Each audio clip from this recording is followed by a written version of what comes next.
என் நெஞ்சில் குடியிருக்கும்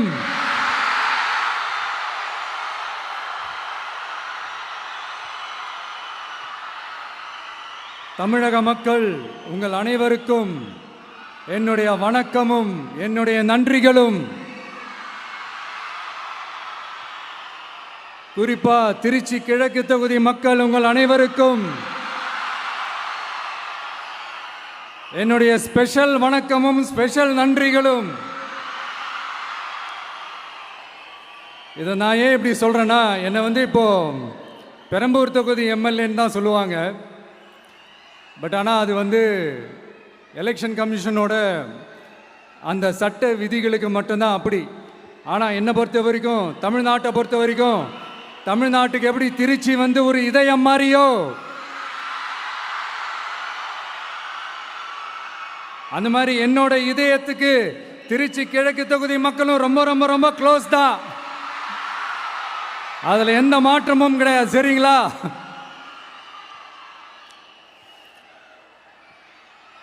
ஆட்சிக்கு சில வாரங்கள் கூட ஆகலை. 6 மாதம் அமைதியாக இருப்போம்னு சொன்னவங்களாம் 6 நாள் கூட அமைதியாக இருக்க முடியல.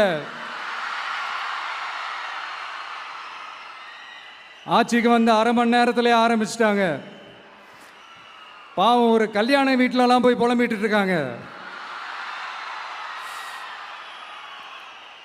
நான் சொன்னதெல்லாம் நடக்குதா? 1 by 1 எல்லா புலம்பல்ஸும்.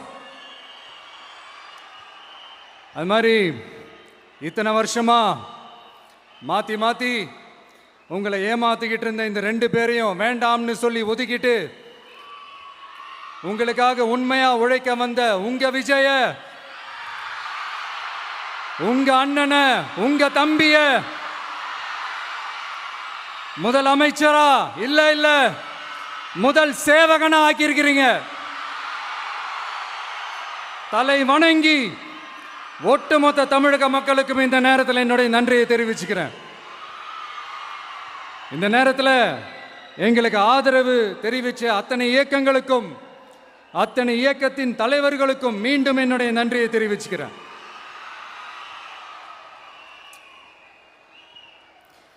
புரட்சி தலைவர் எம்ஜிஆர் அவர்களுடைய முதல் தேர்தலில் கூட இந்த அளவுக்கு ஒரு ஓட் பர்சன்டேஜ் வாங்கலை அப்படின்ட்டு நிறைய பேர் சொன்னாங்க. ஆனால் நீங்கள் டிவி கேட்க அவ்வளோ நீங்கள் ஆதரிச்சிருக்கிறீங்க. நான் எம்ஜிஆர் அவர்களோடலாம் நான் கம்பேர் பண்ணல. எம்ஜிஆர் தான்.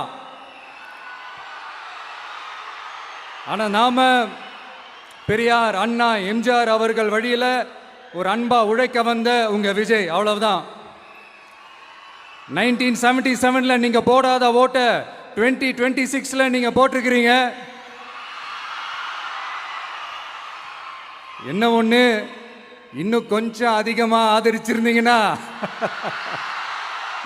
கொஞ்சம் நல்லா இருந்திருக்கும். பட் பரவாயில்ல, ஃப்யூச்சரில் வரப்போகிற எல்லா தேர்தலையும் உங்களுடைய முழு சப்போர்ட்டை என்னால் வாங்க முடியுன்ற அந்த ஒரு நம்பிக்கை இப்போ என் மனசில் ரொம்ப ஆழமாக பதிஞ்சிருக்கு. ஏன்னா நீங்கள் அமைச்சு கொடுத்துருக்கிற இந்த ஆட்சியில் எல்லா நன்மைகளையும் நீங்கள் கண்கூடா பார்க்க தான் போறீங்க அப்படின்ற அந்த கான்ஃபிடென்ஸும் இப்போ என் மனசில் ரொம்ப ஆழமாக பதிஞ்சிருக்கு. யார் எந்த நிலைமைக்கு எந்த பொசிஷனில் போனாலும் இந்த கிண்டலும் கேலியுமா பேசுறது இருக்கத்தானே செய்யும். நம்மளை பற்றி, நம்ம அரசியலை பற்றி, நம்ம பேச்சை பற்றி இந்த கிண்டலும் கேலியுமா பேசிட்டு தானே இருப்பாங்க. அவங்க எல்லாருக்குமே என் சைட்லேருந்து ஒரே ஒரு ரிக்வெஸ்ட், தயவு செஞ்சு நிப்பாட்டிடாதீங்க. தயவு செஞ்சு கண்டினியூ பண்ணுங்க. நீங்க தான் என்னோட எனர்ஜி ஃபோர்ஸ். நீங்க பேசிக்கிட்டே இருங்க. நான் மக்களுக்கு தேவையான நல்லதை செஞ்சுக்கிட்டே இருப்பேன். அடுத்து இப்போ நம்ம புதுசாக அந்த சூட்லாம் போட்டு வரோம்ல, அதை பற்றி கூட நிறைய பேர், ஏன் நாமெல்லாம் கோட் சூட்லாம் போடக்கூடாதா? அதிகாரம் செய்கிறவங்களும் ஆதிக்க சக்திகளும் மட்டும்தான் கோட் சூட்லாம் போடணுமா என்ன? அப்பெல்லாம் எதுவுமே கிடையாது. நான் என்ன கலராக போட்டு வரேன், 2 கலர். நம்ம எல்லாரும் மனசு மாதிரியே பிளாக் அண்ட் ஒயிட்.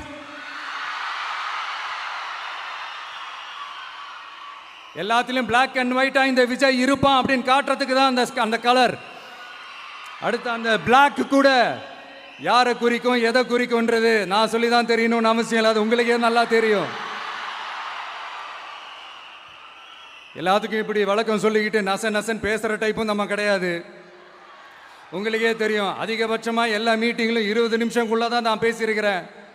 அதனால் இப்போ மக்கள் என்கிட்ட என்ன சொல்கிறாங்க அப்படின்னா, இந்தப்பா விஜய், நீ எங்களுக்காக உழைக்கிறதுக்காக வந்திருக்கிற, அந்த வேலையை மட்டும் பாரு, உன்னை பற்றி பேசுகிறவங்கள நாங்கள் பார்த்துக்கிறோம் அப்படின்னு சொல்லிட்டாங்க. சரி, ஆனதாச்சு. இப்போ என்ன, உனக்கு எதிரிகளே இல்லையா அப்படின்லாம் கேட்டால் அப்படிலாம் நான் சொல்ல மாட்டேன், அப்படிலாம் நான் நினைக்கவும் மாட்டேன், அப்படி நினைக்கவும் கூடாது. இப்பவும் சொல்கிறேன், அரசியல் ரீதியாக சொல்கிறேன், 2 பேருக்கு நடுவில் தான் போட்டியே. ஒன்று இன்னொன்று, எஸ், ஒன்று டிவிக்கு, இன்னொன்று டிஎம்கே. இதுக்கு நடுவில் வேற யாருக்கும் எந்த வேலையும் கிடையாது. ஏதாவது இருக்குன்னு சொல்றீங்க? எலெக்ஷனுக்கு முன்னாடியும் அவங்களுக்கு ஒரு வேலையும் இல்லை, இப்போ எலெக்ஷனுக்கு அப்புறம் சுத்தம். ஆனால் இந்த திமுகவும் மற்றும் பலரும் ஒன்றா சேர்ந்துக்கிட்டு இந்த விஜயோட ஆட்சி வந்துடக்கூடாதுன்னு சொல்லி ஒரு கூத்து ஒன்று பண்ணாங்களே, அந்த கடைசி 5 நாள், அடாடாடாடாடா, நமக்கெல்லாம் ஓஹோ இப்படியெல்லாம் கூட நடக்குமோ என்ன கூத்துங்கிறீங்க. ஆனால் ஃபியூச்சர் என்னவா இருக்குன்றதை மட்டும் இப்போ நான் சொல்கிறேன். உங்களுக்காக உண்மையாக உழைக்க வந்த இந்த விஜயா, இல்லை இந்த விஜயோட ஆட்சி அமைஞ்சிடக்கூடாதுன்னு தடுக்க நினைச்ச ஸ்டாலின் சாரா, அவ்வளவுதான். இதுக்கு நடுவில் வேற யாரும் எந்த அல்லு சில்லும் உள்ள வந்து நம்மளை தடுக்கிறதோ எதிர்க்கிறதோ ஏதாவது பண்ணாங்கன்னா நிர்வாகம் அதுக்கு பொறுப்பில்லை ராஜா, நிர்வாகம் அதுக்கு பொறுப்பில்லை. ரிசல்ட் என்னவா வரும்ன்றது அது உங்களுக்கே நல்லா தெரியும். நம்மளை ஏளனமா பேசுறதா நினைச்சு அவங்களுக்கு ஆப்பு வச்சுக்கிறாங்க.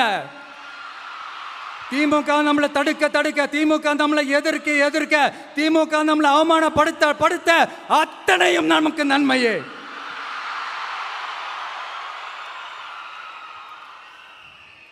ஒன்று கவனிச்சிங்களா மக்களே, நம்ம ஆட்சிக்கு வந்ததுக்கு அப்புறம் ஒரு விஷயம் ஒன்று நடந்துகிட்டு இருக்கு. இது இந்த ஜென்சி தலைமுறையை அட்ராக்ட் பண்ணுறதுக்காக இங்கிலீஷ் தமிழ் கலந்த அறிக்கை, அது சொல்ல வந்த நினைச்சிங்களா? அந்த காமெடியெல்லாம் கிடையாது.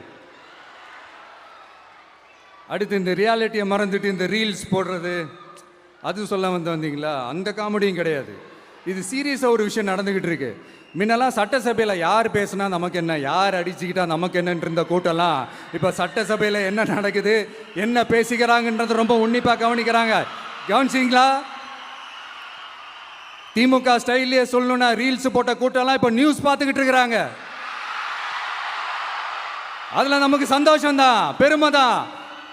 நம்மளுடைய யங்ஸ்டர்ஸ், நம்ம பெண்கள் எல்லாம் அந்த அரசியல் என்னன்னு தெரிஞ்சுக்கணும், அந்த அரசியல் என்னன்னு புரிஞ்சுக்கணும்னு அப்படி ஒரு விழிப்புணர்வு ஏற்பட்டிருக்கு. அதில் எங்களுக்கு சந்தோஷம்தான். இதெல்லாம் யாரால நடந்திருக்கின்றது நான் சொல்லி தான் உங்களுக்கு தெரியணும்னு அவசியம் இல்லை, அது உங்களுக்கே நல்லா தெரியும். இப்படிப்பட்ட நம்ம தெய்வங்களை, இப்படிப்பட்ட நம்ம மக்களை தற்குறின்றது இன்னமும் சொல்லிக்கிட்டு இருக்கிறாங்க. நான் காஞ்சிபுரத்தில் சொன்னதை தான் இங்கே நான் திரும்பவும் ரிப்பீட் பண்ணுறேன். நீங்கள் தற்குறின்னு சொன்னீங்களே, அவங்க தான் உங்களோட அரசியல் வாழ்க்கையே ஒரு கேள்விக்குறி ஆக்கியிருக்கிறாங்க. கேள்விக்குறி ஆக்கிட்டாங்க, இன்னமும் ஆக்க போறாங்க. அன்னைக்கு நான் சொன்னப்போ சிரிச்சவங்களாம் இன்னைக்கு என்ன பண்ண போறாங்களோ. உண்மையை சொன்னாதான் அந்த கூட்டத்துக்கு கசக்குமே. உண்மையிலே நீங்க மக்கள் மனசை புரிஞ்சு வச்சிருந்தீங்கன்னா நீங்க இப்படி மக்களை தப்பாவே பேசியிருக்க மாட்டீங்க. அது என்ன, அப்புறம் அரசியல் புரிதல் இல்லாம மக்கள் நமக்கு ஓட்டு போட்டுட்டாங்களாம். இந்த கவர்ச்சியில மயங்கி மக்கள் நமக்கு ஓட்டு போட்டுட்டாங்களா? நான் என்ன, சரி விடுங்க.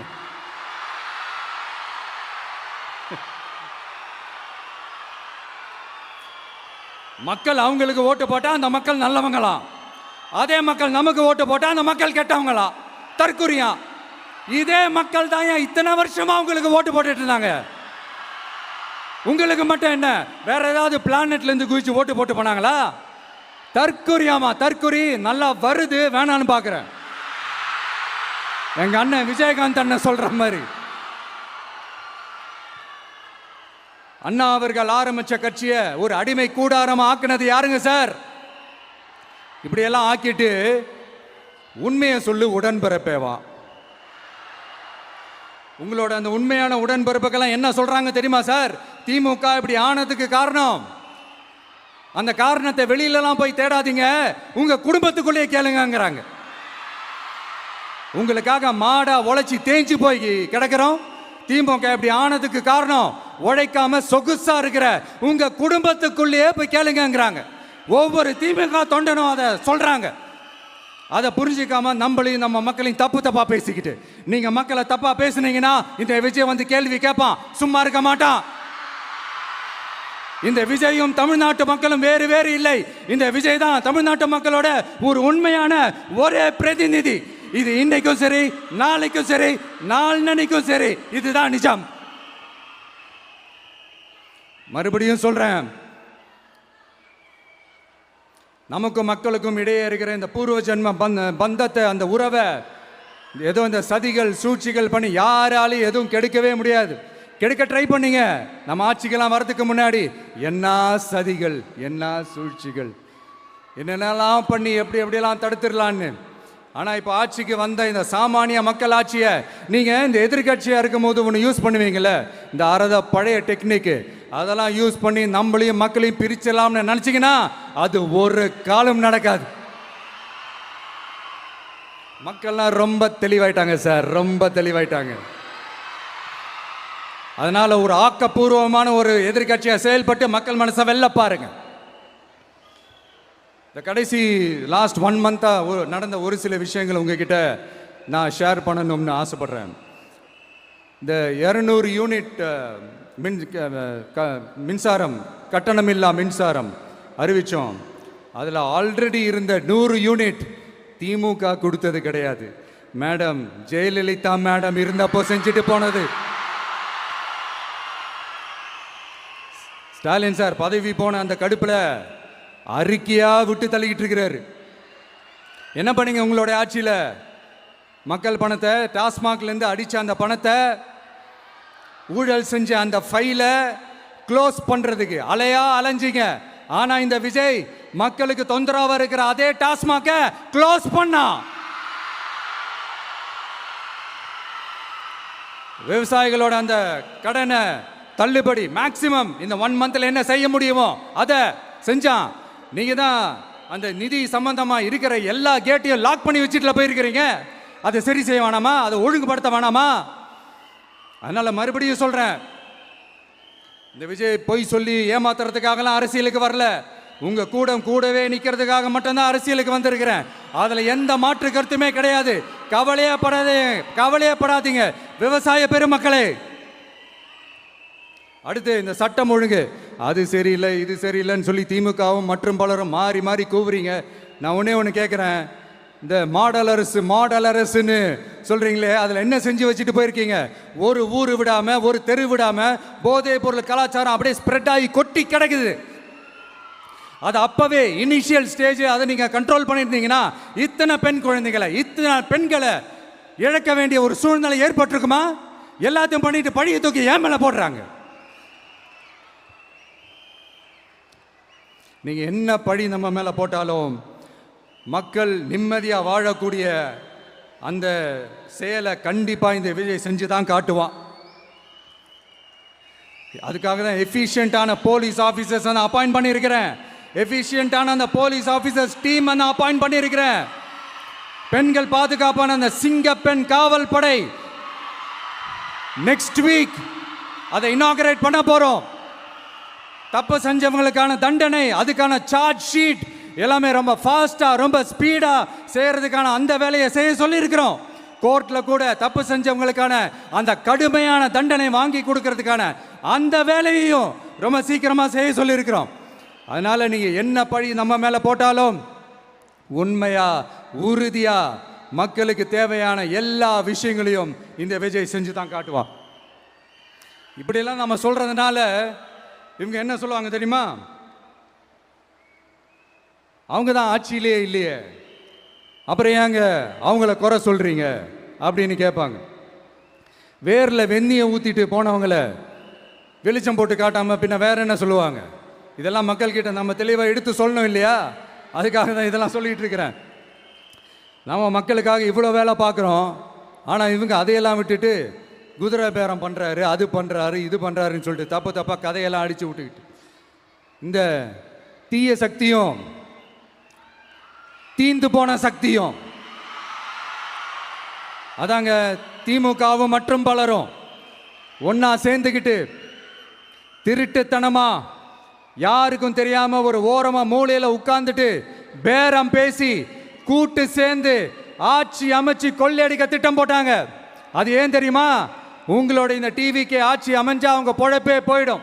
அந்த கொள்ளையடிக்கிறது, லஞ்சம், ஊழல் எல்லாமே கத்தம் கத்தம். அதான் இந்த காரணம். அடுத்து ஸ்டாலின் சார், திமுக இப்போ தீய சக்தி மட்டும் இல்ல, மக்களை விட்டு ரொம்ப தூரமா போன தூர சக்தி, ஓர சக்தி, கோர சக்தி, பார சக்தி. நீங்க எப்போ இந்த தீந்து போன சக்தியோட நீங்க கூட்டு சேர்ந்துக்கிட்டு ஆட்சி அமைக்கணும்னு நினைச்சீங்களோ அப்பவே இந்த திமுக தூர்ந்து போன சக்தியாகவும் ஆயிடுச்சு. நீங்களாம் நம்மளை பத்தி அவதூறு பேசலாமா சார்? இது நியாயமா? மக்களை இவ்வளவு பெரிய மக்கள் சக்தி நம்மளோடு இருக்கும் போது நமக்கு எதுக்கு வேற அரசியல்? எலெக்ஷன்ல 50-60 வருஷமா இருந்த சாதிய உடைச்சிருக்கிறோம், மதத்தை உடைச்சிருக்கிறோம், காசு கொடுத்து ஓட்டு வாங்கறத உடைச்சிருக்கிறோம். நாம எது செஞ்சாலும் கான்ஸ்டிடியூஷன்ல தான் செய்வோம். நாம சிங்கிள் மெஜாரிட்டி வாங்கி இருந்தாலும் நம்மளை நம்பி முறையா கூட்டணியில கட்சியில ஆதரிக்க வர்றவங்களை அரவணைச்சு தான் இருப்போம். நான் இப்பவும் மீண்டும் டிக்ளேர் பண்றேன், டிவிகே ஆட்சி எந்த பாகுபாடும் இல்லாம எல்லாருக்குமான ஒரு ஆட்சியா தான் இருக்கும். அதுல எந்த மாற்றமும் கிடையாது. ஸ்டாலின் சார் மாதிரி ஊசலாட்டம் இருக்கவே இருக்காது. மதச்சார்பற்ற கொள்கையில சமரசமே இல்லை. மாநில உரிமைகளை விட்டு கொடுக்கவே மாட்டோம். நதி நீர் உரிமைகளை விட்டு கொடுக்கவே மாட்டோம். சமூக நீதி, சம நீதிய, சமத்துவ நீதிய ஒரு நாளும் விட்டு கொடுக்கவே மாட்டோம். அதனால திருச்சி கிழக்கு தொகுதி மக்களே, தமிழ்நாட்டில் இருக்கிற 234 தொகுதியும் நம்ம தொகுதி தான். அதுல எந்த கட்சி ஜெயிச்சிருந்தாலும் அது நம்ம தொகுதி தான். பெரம்பூரா இருக்கட்டும், திருச்சி கிழக்கா இருக்கட்டும், எனக்கு 2 கண்கள் மாதிரி. அதுலயும் திருச்சி கிழக்கு என் செல்ல புள்ள மாதிரி.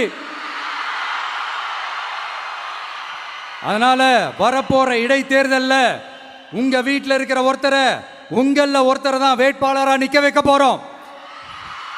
நீங்க எப்படி இந்த விஜய்க்கு ஆதரவு கொடுத்து ஓட்டு போட்டு ஜெயிக்க வச்சீங்களோ அதே மாதிரி வரப்போற இடைத்தேர்தல்ல உங்களுடைய அந்த வேட்பாளரையும் ஜெயிக்க வைப்பீங்கன்ற அந்த ஒரு நம்பிக்கை நான் முழுமையாக தான் நம்புறேன். உங்களுக்காக உழைக்க வந்திருக்கிறேன். உங்களுக்காக எல்லா விஷயத்தையும் நான் பார்த்து பார்த்து செய்வேன். ஊழல் இல்லாத, லஞ்சம் இல்லாத ஒரு ஆட்சியை நான் கொடுப்பேன். I understand. ஒரே நாள் அது நடக்காததான், மேஜிக் இல்லை. பட் ஒரு நாள் அதை நான் நடக்க வைப்பேன். எனக்கு இப்ப வேற எந்த வேலையும் இல்லை உங்களுக்காக உழைக்கிறத தவிர. என் கடன் இனி என் மக்களுக்கு பணி செய்து கிடைப்பதே. மீண்டும் என்னை ஜெயிக்க வச்ச தமிழக மக்களுக்கும் திருச்சி கிழக்கு தொகுதி மக்களுக்கும் மீண்டும் என்னுடைய நன்றியை தெரிவிச்சுக்கிட்டு கான்பிடண்டா இருங்க, நல்லதே நடக்கும், வெற்றி நிச்சயம். மீண்டும் சந்திக்கும் வரை நன்றி, வணக்கம்.